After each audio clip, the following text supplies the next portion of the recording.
Eh bien, bonjour à toutes et à tous, c'est Ducratif et aujourd'hui on se retrouve pour une toute nouvelle vidéo pour vous présenter un script qui pourrait potentiellement vous aider, surtout pour les débutants, et même pour les plus expérimentés qui ont trouvé une solution pour l'utiliser, du coup qui l'adaptent à leur utilisation. De ce fait, il faut se rendre sur le serveur Discord de préférence.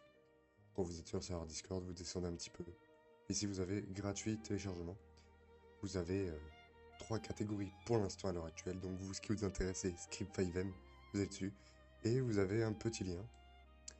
Et puis une petite image de preview. Donc vous allez sur le lien qu'il y a là. Et vous allez tomber sur mon site qui regroupe pour l'instant ce que j'ai mis principalement à télécharger. Il y a plusieurs catégories, Script5M, bot Discord et web open source. Pour l'instant, il n'y a que deux bots Discord et pas mal de petits Script5M. Du web, pour l'instant, j'ai pas encore mis ce que j'ai déjà fait. Et puis, il faudrait que je m'attarde un peu dessus. Du coup, vous allez sur Script5M. Et le mieux, c'est de mettre le plus récent. Donc, actuellement, le dernier, c'est celui que je vous présente. Donc, du Creative Photo fixe. Et du coup, faut se connecter pour télécharger. Donc, vous connectez. Vous êtes connecté à votre compte. Donc, vous retournez sur 5M. Vous mettez récent. Et puis, vous avez du Creative Photo fixe. Hop, et puis là, vous pouvez le télécharger. Donc, vous le téléchargez. Une fois que c'est téléchargé, vous pouvez mettre une petite note. Hop, et voilà, une petite note. Du coup, là, vous avez toutes les previews. Donc bon, je vous laisserai regarder. Vous avez la description classique, mais le mieux, c'est d'aller dans documentation. Et la documentation, elle est là. Donc vous cliquez dessus. Une fois cliqué dessus, vous avez toute la documentation. Elle est énorme. Franchement, elle est énorme. Et du coup, le but, c'est que vous ne lisiez pas forcément tout. Allez, donc, une fois téléchargé, vous allez tout simplement extraire le dossier. Moi, je laisserai sur votre écran comme ça, hop. Et du coup, vous l'ouvrez et vous ouvrez avec VS Code de préférence. Comme ça, je vous montre principalement. Et après, on pourra faire les modifications directement. Donc, la documentation qui est marquée là. La version, vous y touchez pas. Parce que si vous y touchez là, le script ne fonctionnera pas forcément, il buggera, etc. Parce qu'il y a une autre vérification en interne, etc. Puis c'est mieux d'avoir une version à jour, parce que sur le panel, vous allez être averti lors des prochaines mises à jour. Donc, peut-être un problème de sécurité, amélioration, des mises à jour pour des nouvelles options, des ajouts, des fixes de problèmes. Donc, voilà. Le strict mode, après, je vous laisse lire. Après, vous pouvez laisser ça comme ça pour le premier lancement. Ça, vous regardez vous-même selon votre configuration. Ça, c'est les logs. Donc là, tout est logs. Vous pouvez mettre false en tout si vous voulez pas avoir de logs. Mais le mieux, c'est de laisser comme c'est actuellement. Les rapports, vous pouvez, si vous voulez que une petite page HTML, c'est recommandé.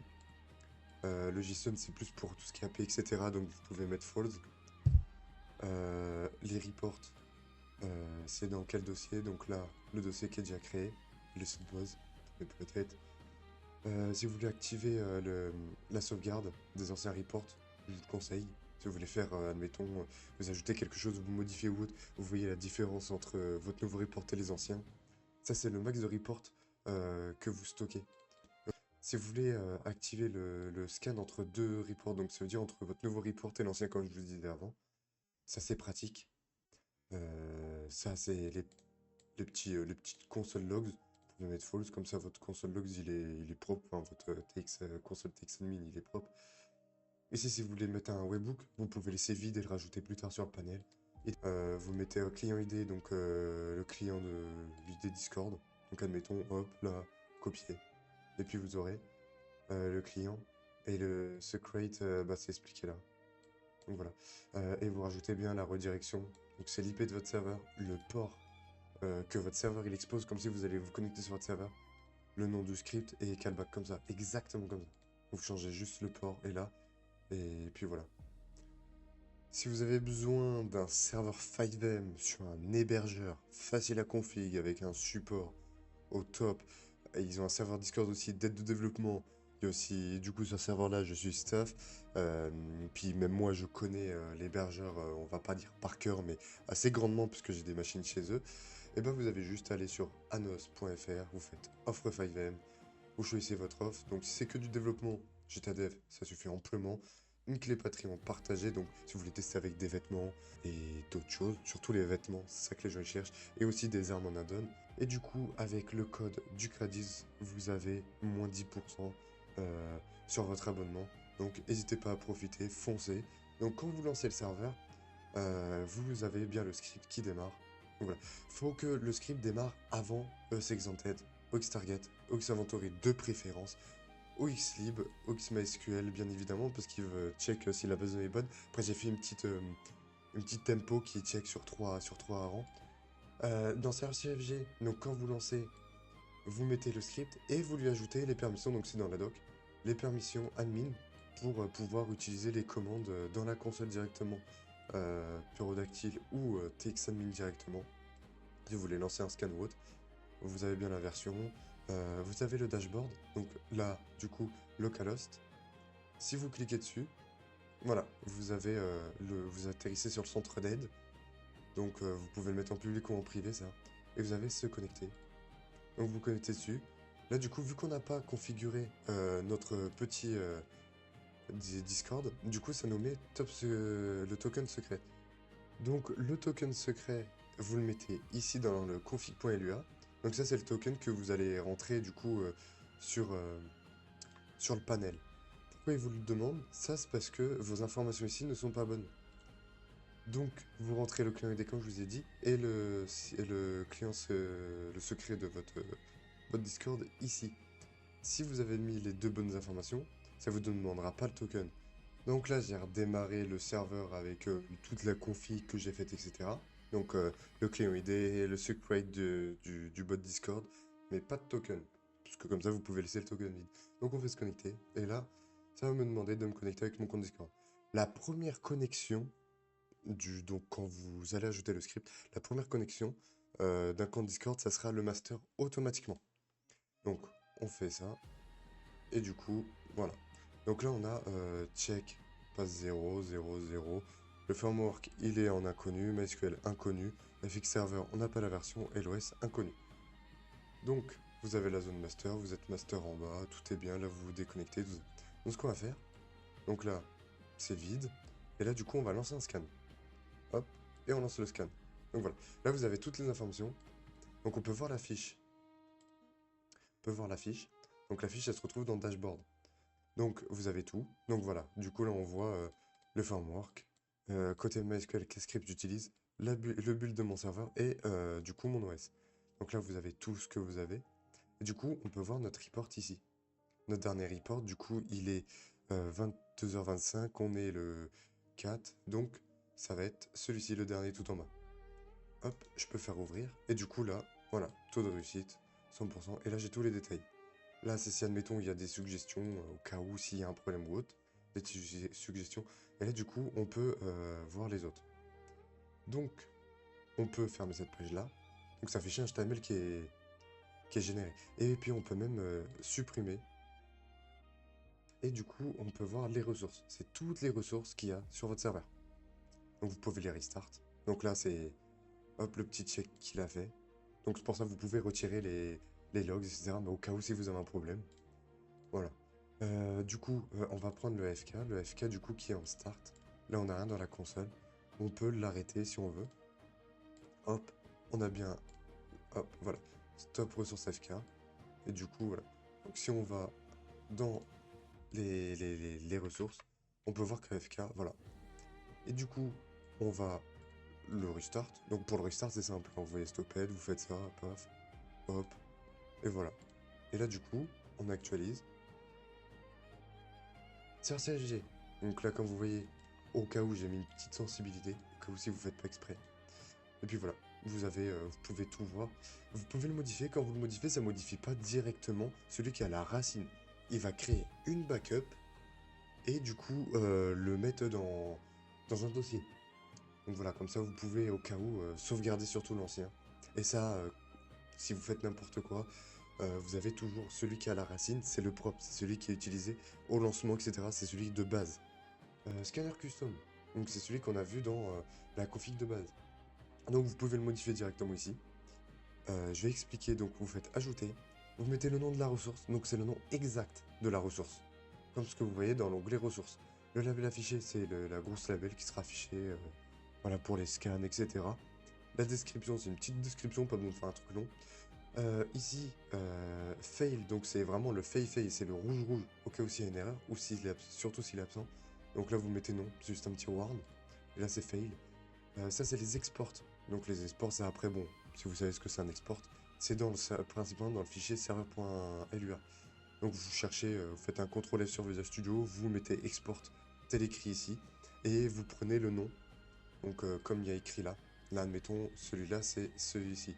Donc get Discord, moi c'est un export qui veut utiliser la récupération des idées Discord, des informations Discord, etc. Les fichiers qui doivent vérifier, donc c'est préparer une virgule, sans espace, admettons, il y a le fx manifest.lua, le serveur.lua, il y a peut-être, admettons, client.lua, celui-là, il l'utilise pas, il y a peut-être, admettons, je sais pas, une image, donc vous allez l'appeler par le nom de l'image, donc même si c'est dans un sous-dossier, etc. Les camps de var, ça c'est plus, admettons, les accès comme on a besoin dans le serveur CFG, c'est une ligne comme les permissions que j'ai besoin pour ce script-là. Une table SQL, donc c'est une table, pas une colonne, une table SQL, donc dans votre base de données, admettons, moi, mes informations de mes utilisateurs sont stockées dans la table SQL Discord-user avec un S. Donc je vais lui demander qu'il vérifie si j'ai bien cette table SQL. Message d'aide, donc si admettons il y a une erreur ou autre, hop, on redirige vers une documentation, un lien GitHub ou autre. Donc ça c'est servable surtout, admettons moi plus tard quand je vais faire des scripts, je vais donner une préconfig qu'on peut mettre sur ce script là. Donc je vais suggérer aux utilisateurs de prendre ce script là, de l'installer, donc mon script du Creative Photofix, et je vais lui donner directement, peut-être pas forcément à remplir comme ça, mais plus dans le serveur CFG, pardon, config.lua, ce qu'on a vu au début. Comme ça vérifie directement s'il a bien importé les tables, s'il a tous les fichiers, s'il a bien tous les exports, etc. Comme ça, pour les personnes qui font juste du copier-coller d'un script, au moins ça peut être pratique. Ça, c'est la config. Donc la config, c'est surtout que faut bien vérifier toutes les informations. Faut bien vérifier s'il y a besoin d'un redémarrage directement du script ou directement du serveur. Donc là, l'auto-scan, si admettons, si vous l'activez, fait un scan, comme on a fait au tout début, directement au lancement du serveur. Ça, c'est l'intervalle si vous voulez des autoscans toutes les, je sais pas, 60, enfin, une heure. Vous mettez, du coup, 60 secondes. Le strict mode, si admettons, il y a une erreur fail, ça bloque directement le démarrage du script en question. Pas trop recommandé, mais si admettons vous faites de la programmation ou que vous voulez surtout éviter les crashs ou autres, vous pouvez mettre en activé. Ici, c'est la base de données, donc auto-diagnostic, donc on a mis oui. Ça veut dire au lancement du serveur, ça fait un auto-diagnostic, et du coup, ça se stoppe au bout de 3 tentatives d'une intervalle de 5 secondes. Ça, c'est si vous voulez une petite suggestion, vous pouvez le désactiver. Si vous voulez, du coup, un console log d'aide, donc admettons, vérifier vos informations dans le serveur CG, ça donne une ligne, du coup, en localhost et au niveau d'hébergeur, donc voilà. Si vous le connaissez, vous pouvez être désactivé, mais c'est recommandé de le laisser après quand tout est bon. Tester au moment du start du script. Ici, c'est pour les rapports. Si vous voulez, admettons, comme je vous ai dit, un fichier JSON et un fichier HTML. Donc au début, on avait mis désactivé. Voilà, si vous voulez l'historique, donc un fichier logs. Le max, comme je vous ai parlé tout à l'heure, vous pouvez changer directement ici. Si vous voulez une différence entre les deux scans, dossier où il stockera les logs, donc les fichiers JSON, fichier HTML et le fichier logs. Ça c'est Discord Webhook, donc par défaut il est désactivé, donc vous l'activez. Si vous voulez des fichiers, ici vous pouvez tester votre Webhook, donc admettons quand vous mettez le lien Webhook, vous pouvez tester ici, et voilà. Et du coup si vous vérifiez, du coup vous avez un message dans le Webhook qui a été test. Utilisateur et rôle, ici vous pouvez créer des utilisateurs. Donc là vous voyez vous êtes master, vous ne pouvez pas vous modifier. Parce que du coup c'est le compte master. Et ici vous ne pouvez pas modifier le rôle master. Donc vous pouvez créer un utilisateur avec son ID, son pseudo et mettre un rôle. Si le rôle n'a pas été créé, vous pouvez toujours le créer. Puis après vous ferez modifier. Donc admettons on met un ID, on met un nom, on lui rajoute pas de rôle. Hop, il a été créé. Vous pouvez le modifier, vous pouvez le supprimer. Et là, du coup, on va lui créer un rôle. Donc le rôle, et n'importe comment. Le rôle affiché, on s'en fout. Vous pouvez modifier sa couleur. Vous pouvez lui donner certains accès. Donc là, on va juste lui dire accès au panel, voir les rapports. On crée. Et là, du coup, hop, on lui ajoute le rôle. Vous avez votre profil qui récupère votre bannière Discord. Si vous n'en avez pas, ça met une bannière. Ça met une bannière. Ça récupère votre petit nom. Ça récupère votre ID Discord. Votre rôle. Le dernier scan. Vous avez le bouton déconnecter. Là, vous voyez votre. Quand votre session elle expire. Vous voyez vos permissions. Donc voilà, j'essaie de faire un petit truc sans. Et voilà. Si vous faites des modifications, des améliorations, surtout des améliorations, et que je les accepte, il y aura votre crédit bien évidemment. Vous aurez votre petit crédit dans l'échange log, ici. Donc voilà. Et puis moi, bah, je vous dis à la prochaine, et puis ciao tout le monde.